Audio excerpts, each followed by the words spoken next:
Been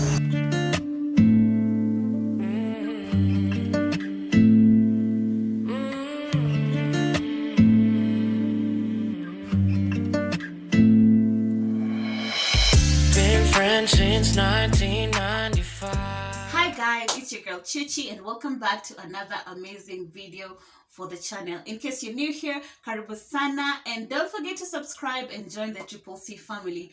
And if you are a returning viewer, thank you so much for always supporting your girl. It means a lot to me and my cute clique.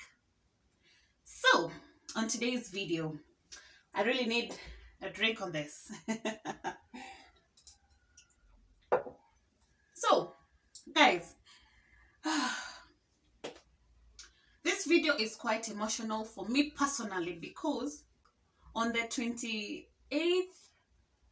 of February 2022, something really bad happened to one of my children and it really scared me. I thought that death was the only thing that would scare me, but seeing one of my kids in pain, seeing one of my kids get hurt really scared me. So on this particular day, it was on a Sunday, we had already finished our dinner. It was around 10 p.m. We are ready to go and sleep. And you know, kids, they're so playful. And Tulu and TJ were running around. And it so happened that they were playing on the sofa set and they tripped and fell down. So, on going to rescue them, because they were both crying, on going to rescue them, TJ was okay. But for Tulu, her hand was not okay. Her hand here at the elbow was not okay. When we picked her up, her hand was like going backwards. So it's like this bone had, I don't know if it had broken. At that point, I didn't know what to think. I didn't know. I was just terrified. So her hand was not okay. So at that point, I wouldn't say if it had dislocated or it was broken. So I was terrified. I was even scared of touching her. So my nanny acted so fast. She went and took her hand and placed it like this because we didn't want it to be like this because she would be in so much pain. So she went and held her hand like this. So I tried to figure out what I can do for this child and what next. So I went to grab some tin comb, two tin comb that looked alike. I placed one here and then tied a scarf so that she wouldn't be able to try and put her hand like this. So immediately, you know, I stayed with my brother, but my brother was not in the house at that moment. So I had to take TJ family, like the whole family. We go to the hospital. So we went to this first hospital. That's a hospital where my kids are always treated. And I like the hospital, yes. So we went there because I really wanted to know what had really happened. Is it broken or is it just dislocated?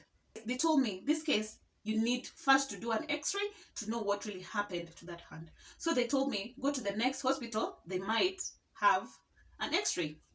We went fast to the next hospital. Reaching there, Tulu is in so much pain.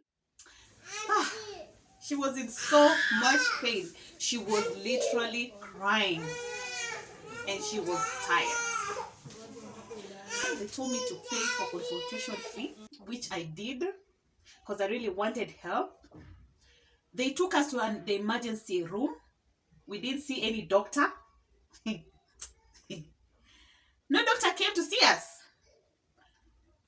After paying the consultation fee, they didn't even ask us anything. So I had to go to them and told them, my child fell down and I think she broke her hand. Can you help us? Then they have the audacity to tell me they don't have an x-ray.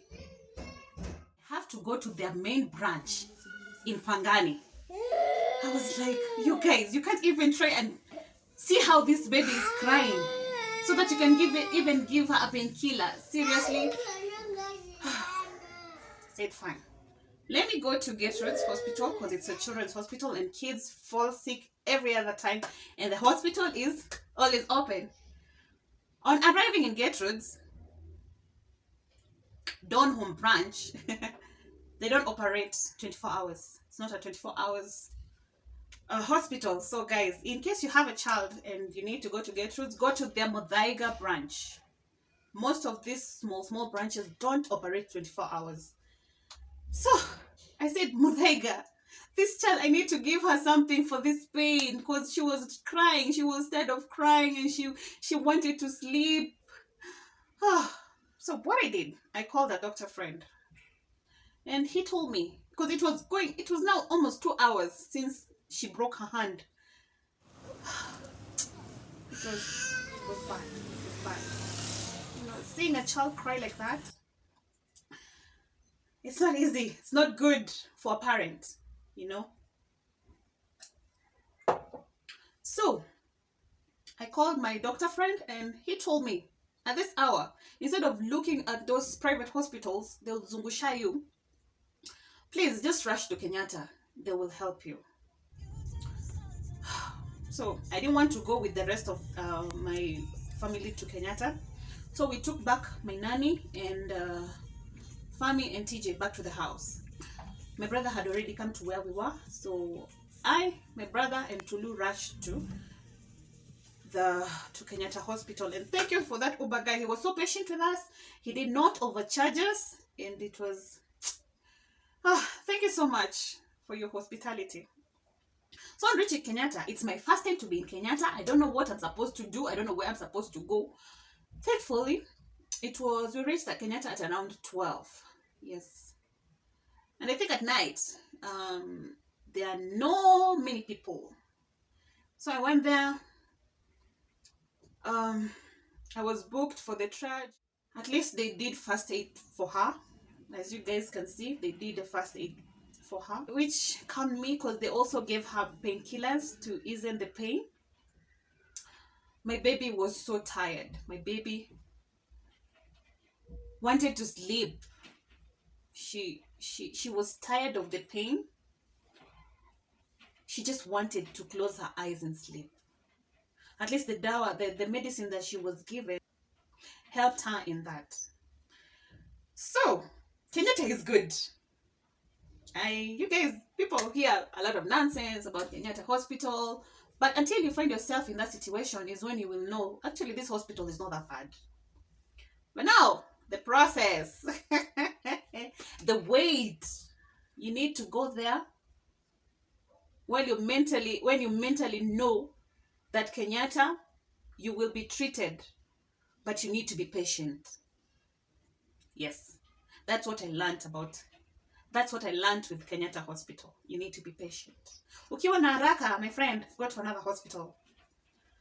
So she was given painkillers. She was done for first aid. Then we were told to go for an x-ray. So guys, as I tell you, we entered Kenyatta at 12. The wait, the blah blah blah. So the moment we were set, and the triage was almost immediately, because I think we waited for around 30 minutes. And then after we went and opened a file for Tulu. Yep, I think it was another 30 minutes. Payment, maybe it's an hour. And then you're being told. Then you see a doctor, and the doctor tells you to go for an x-ray. My friend, the x-ray, we went to do it at 2 a.m.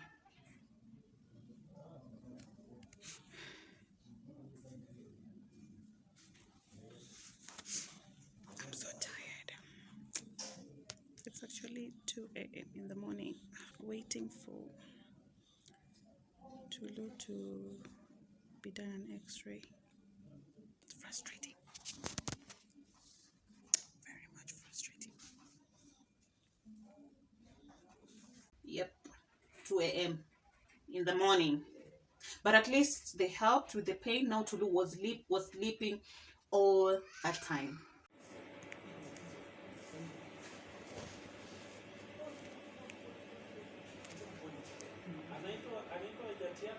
Tatiana.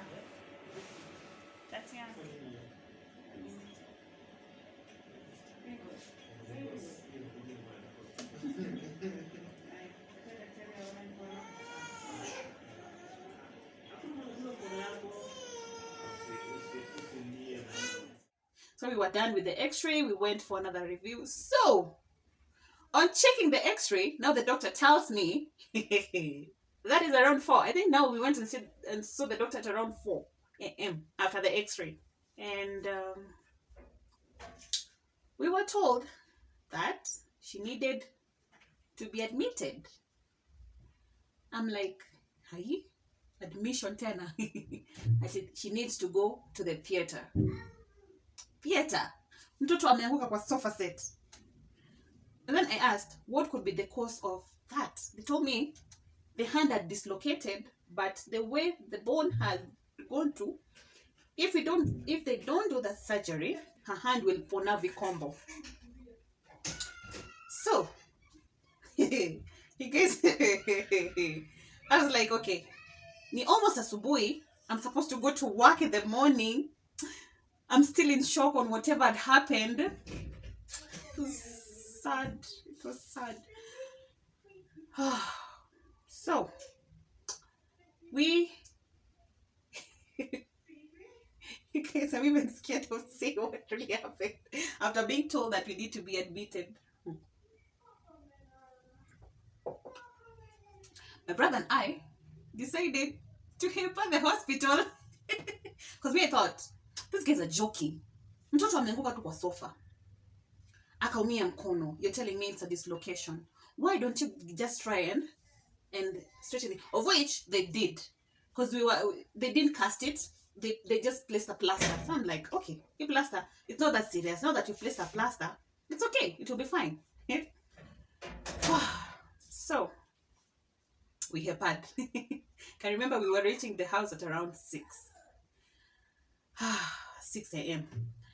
So I told myself, now that I have the x-ray with me, let me go to another hospital and seek another doctor's opinion. In the morning, we went to Metropolitan Hospital. So when the doctor saw that x-ray, he told us, now this one, you need to be admitted. I'm like, okay. I thought doctors in Kenyatta were joking. But now this other doctor tells me that Tulu needs to be admitted. Yeah? I'm like, okay, fine. First thing they asked me, do you have an HIF for the child? I'm like, whew, I'll have to organize that. So, I leave telling them that I'm going to organize for the NHIF. I went back home. I told myself, girl, with the bill that you were told in Kenyatta and the bill that you were told in Metropolitan, girl, just lower your ego. Go back to Kenyatta Hospital. On Tuesday, I decided to carry my bags knowing that we are going to sleep in Kenyatta. We are going in Kenyatta for I don't know how long. I just told myself, I'm just going, explain myself, and then see how it goes. Guys, it's your girl Chuchi, and welcome back to this video. And I'm so sorry, guys, I've not uploaded a video yet. I was supposed to upload a very interesting video on Monday, but I haven't because we had a crisis. Tulu broke her hand, and it's been a crazy period since then. So right now I'm taking her back to hospital. She's supposed to go for a surgery, an open surgery, something of that sort. So we are going back to Kenyatta Hospital, and let's see how it goes. All we just ask for is your support and prayers. Okay, guys, thank you. And that hospital is not bad. It's not that bad as people think. So I went, explained myself. They called me.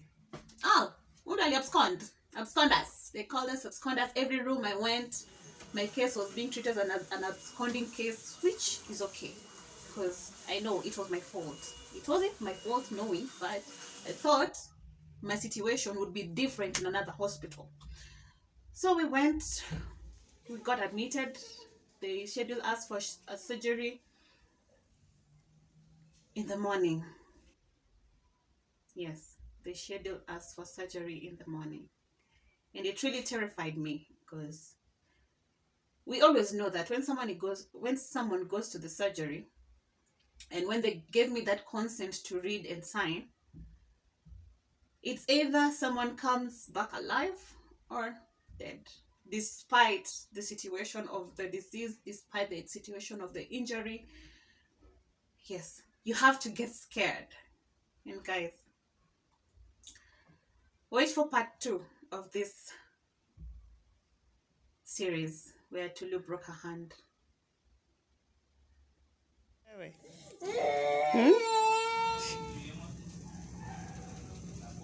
It's okay.